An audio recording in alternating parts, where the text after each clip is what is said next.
Nouvelle année, nouveaux objectifs. Tu veux devenir prof de français en ligne cette année 2024? Regarde cette vidéo, je vais te donner vraiment une vraie feuille de route, je vais te donner de vrais conseils. Je ne vais pas te donner des conseils valables dans les années 2018, 2019, 2020. Je vais te parler des choses concrètes qui sont applicables en cette année 2024. Donc si tu as envie de devenir prof de français ou prof d'une autre langue d'ailleurs en ligne, cette vidéo est faite pour toi. Prends un papier et un crayon pour tout noter parce que je vais te donner énormément de valeur et tu vas pouvoir suivre ces actions pour enfin devenir un professeur libre.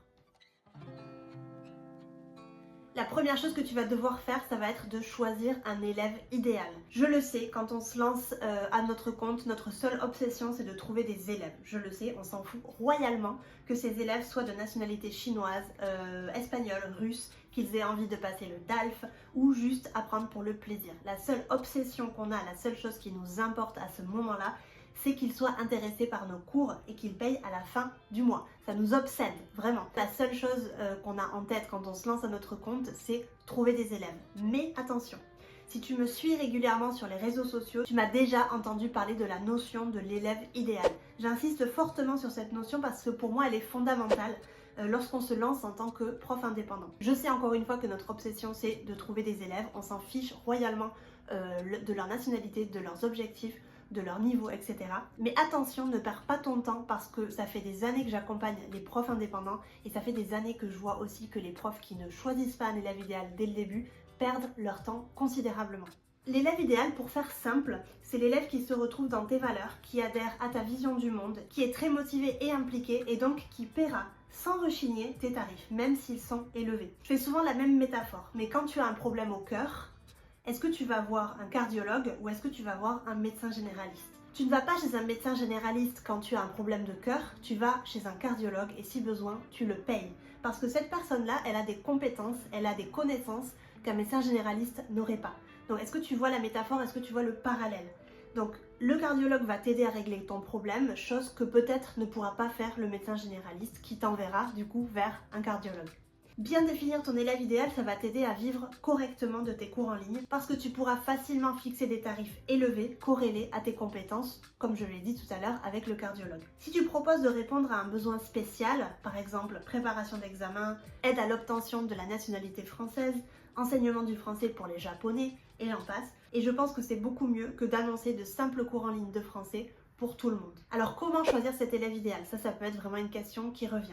Je le sais, si tu aimes enseigner à des publics différents, tu vas avoir du mal vraiment à imaginer t'adresser à un seul type d'élève. Tu vas te sentir peut-être frustré, tu vas te sentir peut-être enfermé et tu vas me dire mais en fait moi j'ai pas envie de me tirer une balle dans le pied, j'ai envie d'enseigner à tout le monde. Et reviens un peu plus tôt dans la vidéo et réécoute tous les conseils que je t'ai donnés au sujet de l'élève idéal. C'est pas pour te freiner que je dis tout ça, c'est vraiment pour t'aider à aller plus vite. Et du coup, pour ne pas être victime de la concurrence et ne pas te dire que voilà, tu as tous ces profs-là en face de toi qui font exactement la même chose. Si tu te niches, si tu trouves un élève idéal qui soit correct, qui te plaît et qui a un besoin spécifique, je peux t'assurer que la concurrence déjà sera beaucoup moins élevée et que toi tu te sentiras beaucoup plus à ta place. Tous les profs me disent au début qu'ils sont frustrés, qu'ils se sentent un petit peu pas très sûrs d'eux du fait de chercher un élève idéal. Mais quand ils voient effectivement qu'il y a énormément de profs en ligne en concurrence avec eux, je peux t'assurer qu'ils n'hésitent pas et se nichent un minimum. Je vais du coup te donner quelques conseils pour choisir un élève idéal avec lequel tu seras en phase, parce que c'est important qu'il soit en phase avec toi. Pareil, le cardiologue ou le vétérinaire, on va prendre le vétérinaire cette fois-ci, le vétérinaire, il va étudier la santé des animaux parce qu'il aime les animaux. Donc je ne vais pas te demander de devenir un prof pour la préparation d'examens si tu détestes les examens. Par exemple, moi, je n'ai jamais enseigné à des élèves de FLE qui voulaient passer des examens. Pourquoi? Parce que je n'aime pas ça. Personnellement, je ne suis pas une grande fan du DELF. Je trouve que c'est un examen qui quelquefois n'a ni queue ni tête. Donc moi en tant que prof, je n'accompagnerai pas des élèves qui veulent passer le DELF parce que je me sens pas déjà légitime et pas en phase avec ce genre de niche. Premier conseil, fais un petit peu l'état des lieux de ton expérience en tant que prof jusqu'à maintenant. À quel public tu as enseigné? À quel niveau tu as enseigné? Est-ce que tu as aimé ça? Qu'est-ce que tu n'as pas aimé? Etc. Fais une liste des choses ou des publics que tu as aimé. Est-ce que tu as aimé enseigner à des enfants? Est-ce que tu as plutôt aimé à enseigner à des adultes? Voilà, fais une liste de choses comme ça. Et pour finir, fais aussi une liste de compétences, voire aussi de tes talents cachés, parce que tu as peut-être quelque chose à apporter à un public spécial dont tu ne penses peut-être pas maintenant. Tu peux par exemple choisir d'aller du public particulier vers l'objectif de ce public. Donc par exemple, tu choisis les couples mixtes, donc les couples avec des nationalités différentes, qui vont avoir besoin de se comprendre, mais aussi de comprendre leurs belles familles respectives. Donc tu pars d'un public particulier, les couples mixtes, et tu vas vers un objectif qui leur est propre, se faire comprendre par leurs belles familles respectives. Ça peut être par exemple une niche intéressante. Un deuxième exemple, tu prends encore un public particulier, on va prendre une nationalité, donc les Italiens, et on va prendre l'objectif de ce public qui est de trouver du travail en France. Les Italiens, trouver du travail en France, ça peut être complètement une niche. Tu peux aussi commencer par la nationalité parce que, par exemple, tu parles leur langue maternelle et tu vas aller vers un besoin précis, par exemple, allemand, donc tu parles allemand. Tu vas aller vers un public précis qui va être les retraités et tu vas aller vers leur objectif qui va être peut-être, je me l'invente comme ça, mais acheter une seconde résidence en France pour leur retraite. Donc, allemand, retraité et acheter une seconde résidence en France pour pouvoir avoir une retraite sereine et pouvoir un petit peu communiquer avec les gens qui les entourent. Donc ça va être pour le premier point. Tu vois que c'est assez facile finalement de choisir un élève idéal. C'est complètement nécessaire et j'ai envie de dire indispensable si tu as envie de réussir en tant que prof en ligne.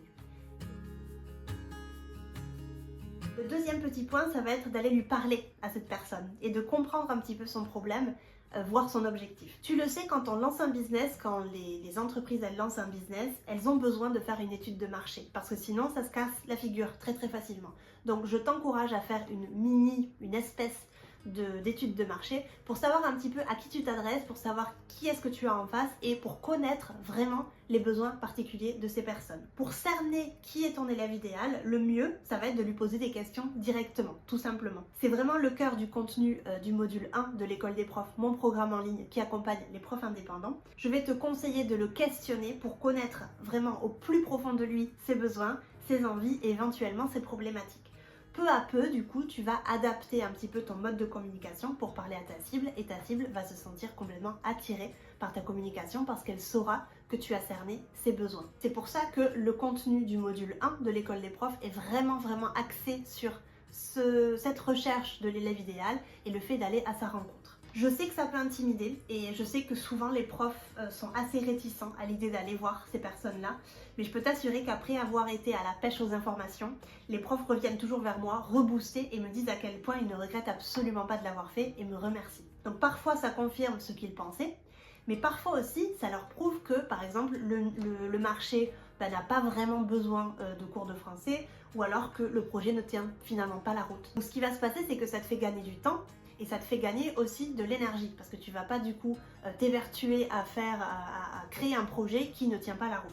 Si tu vises les professionnels, n'hésite pas à aller sur le réseau LinkedIn parce qu'il y a énormément de personnes à qui tu peux parler. Il y a aussi des groupes que tu peux rejoindre. Et au contraire, si tu cibles les particuliers, je t'encourage à aller voir sur Facebook parce que tu as énormément de groupes qui peuvent complètement t'aider et te donner des informations en or. Tu peux également aussi aller voir les témoignages des apprenants sur High Native ou Quora qui sont vraiment deux forums incroyables pour les apprenants. Ici, les personnes elles vont exprimer leurs problématiques, leurs difficultés liées à l'apprentissage d'une langue. Pour moi, je trouve que c'est hyper instructif pour les enseignants d'aller sur ce genre de site web parce que ça nous permet vraiment d'être au cœur des problématiques et des besoins des élèves qu'on a envie de toucher. Je te conseillerais d'aller parler directement à 5 à 6 personnes environ pour avoir un bel échantillon de ton marché. Tu leur proposes un petit Zoom, un petit café en ligne pour pouvoir discuter de tout ça et tu verras que tu auras de superbes informations que tu vas pouvoir réutiliser pour ta communication en ligne. Le troisième point de notre feuille de route, ça va être de choisir une stratégie de communication. Tu vas devoir choisir de commencer par exemple sur les réseaux sociaux ou alors d'avoir un podcast ou alors d'avoir un site internet qui soit hyper bien référencé en termes de SEO ou alors d'avoir une chaîne YouTube par exemple ou de vendre tes cours par email. Ça, c'est toi qui décides. À ce moment-là, quand tu vas choisir une stratégie de communication, tu vas devoir créer du contenu, donc alimenter ton canal pour te rendre visible. Plus tu connais les désirs et les besoins de ton élève idéal, et plus tu vas délivrer de la valeur, plus tes contenus vont leur parler, plus tu vas attirer les bonnes personnes. Parce que quand tu connais les désirs profonds, tu pourras répondre à ces désirs profonds dans tes articles de blog, dans tes vidéos, dans tes contenus Instagram, etc. Finalement, on apprend rarement une langue juste pour le plaisir. Il y a toujours finalement un désir plus profond corrélé à cette envie d'apprendre cette langue. Et finalement, ce désir-là, quelquefois, on en est conscient, mais quelquefois, on n'en est pas du tout conscient. Donc c'est à toi aussi à creuser et à savoir un petit peu si par exemple tes élèves ne sont pas encore conscients de leurs désirs, de leur poser les bonnes questions. Presque tous les désirs des êtres humains sont connectés à 4 choses. L'argent, le bonheur, la liberté et le statut. C'est comme ça, c'est de la psychologie humaine. Quand tu vas vouloir vendre tes cours, tu vas devoir apprendre un petit peu la psychologie humaine, crois-moi. L'argent, qu'est-ce que ça apporte? De meilleures opportunités professionnelles. Le bonheur, ça apporte de la satisfaction personnelle. Donc pourquoi finalement un élève prendrait des cours de langue? Pour avoir de meilleures opportunités professionnelles, donc pour gagner plus d'argent. Pour avoir une satisfaction personnelle de parler une nouvelle langue, donc avoir du bonheur. Pour être bilingue, obtenir un diplôme ou une promotion professionnelle, finalement ce serait le statut. Donc l'argent, le bonheur, la liberté et le statut, ce sont les 4 catégories finalement des désirs humains. Donc il va falloir que tu comprennes ça, que tu joues sur ça et que tu poses vraiment les bonnes questions à tes élèves ou à tes prospects que tu as en face. Donc va à la rencontre de ces personnes-là, ne passe pas à côté de ces entretiens-là, parce que quand tu connaîtras vraiment leurs vrais désirs, tu les toucheras en plein cœur grâce à ces contenus et tu perdras moins de temps, ça c'est certain. Et une chose que j'aimerais te transmettre, c'est d'arrêter de créer du contenu sur les réseaux sociaux, des contenus de grammaire par exemple, donc d'apprendre, d'enseigner à tes abonnés quelle est la différence entre le passé composé et l'imparfait. Pourquoi? Parce que ça ne va absolument pas les aider et tu vas être mis dans le même sac que tous les autres profs que tu auras en face. Donc si tu choisis un élève idéal qui a un besoin bien précis, crée du contenu pour répondre à ce besoin bien précis. Accompagne-les vers la réussite par exemple de leurs entretiens d'embauche. Donne-leur des conseils pour réussir ces entretiens d'embauche. Donne-leur des conseils pour réussir l'entretien par exemple pour acquérir la nationalité française. Ne perds pas ton temps à créer du contenu qui soit vraiment généraliste. D'autres profs qui ne veulent pas se nicher peuvent le faire à ta place. Avec ton contenu, tu dois montrer aux apprenants que tu as les compétences pour les faire progresser. Ils doivent avoir la conviction qu'en achetant tes cours, ils vont atteindre leur objectif. Donc rien ne sert de continuer à parler de vocabulaire de la neige et de la différence entre le subjonctif et le conditionnel. Ça ne sert à rien.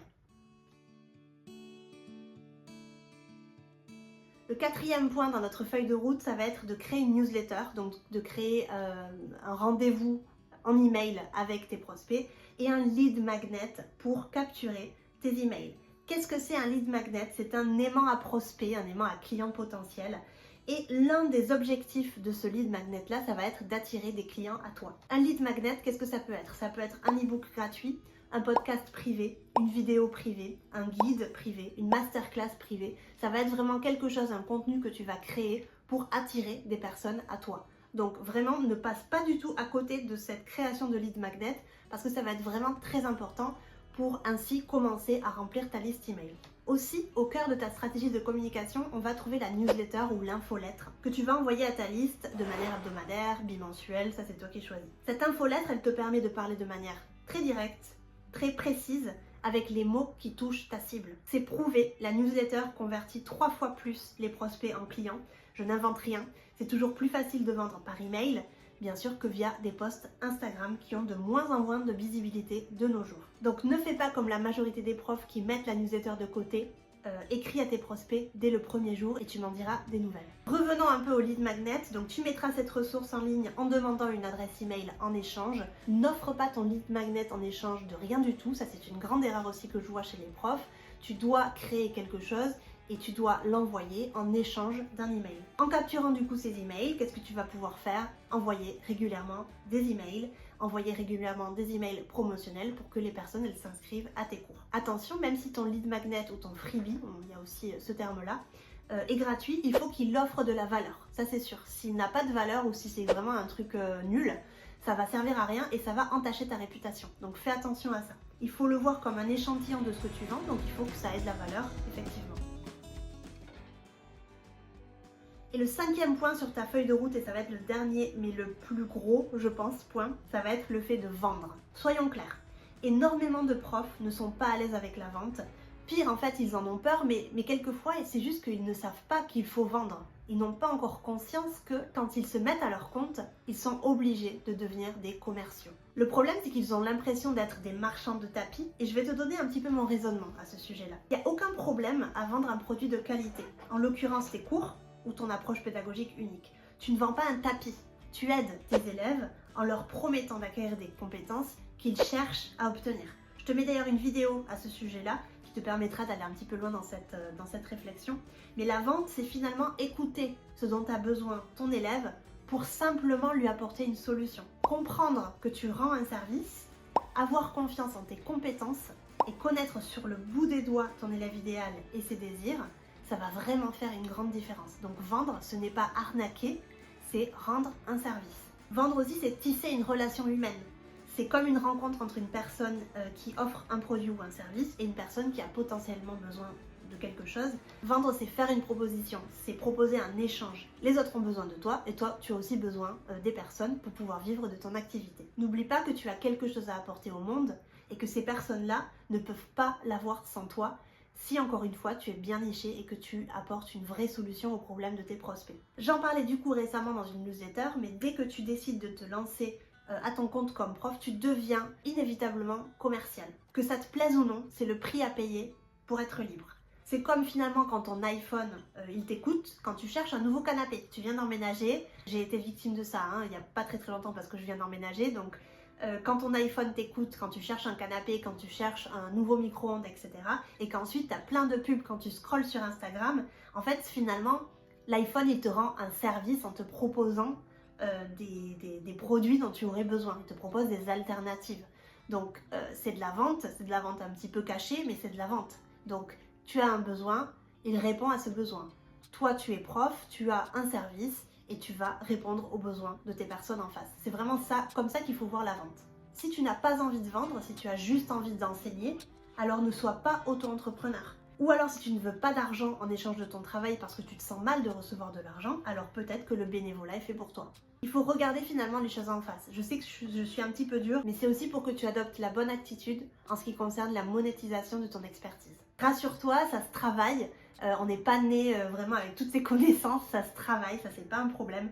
Les freins ne disparaissent pas du jour au lendemain, mais ça se travaille. Dans mon programme de formation, l'école des profs, c'est une étape que l'on aborde et que les enseignants franchissent sans aucun problème dès qu'ils ont activé et appliqué les conseils prodigués dans les modules. Et ainsi, leur état d'esprit change. Parce que c'est un bel état d'esprit qui va te faire avoir une belle attitude envers la vente et du coup, tu vas te sentir à l'aise et les personnes en face de toi vont le voir et vont le ressentir. Si cette vidéo t'a plu, n'hésite pas à donner un petit pouce bleu. J'espère que cette feuille de route t'aura aidé pour cette année 2024. N'hésite pas à mettre en place ces 5 points les plus importants. Je résume. Le premier, choisir un élève idéal. Le deuxième, lui parler et comprendre son problème. Le troisième, choisir une stratégie de communication. Le quatrième, créer une newsletter et un lead magnet pour capturer des emails. Et le cinquième, finalement, vendre. Je te dis à bientôt dans une prochaine vidéo et n'hésite pas à me mettre un petit commentaire si cette vidéo t'a été utile. Ciao!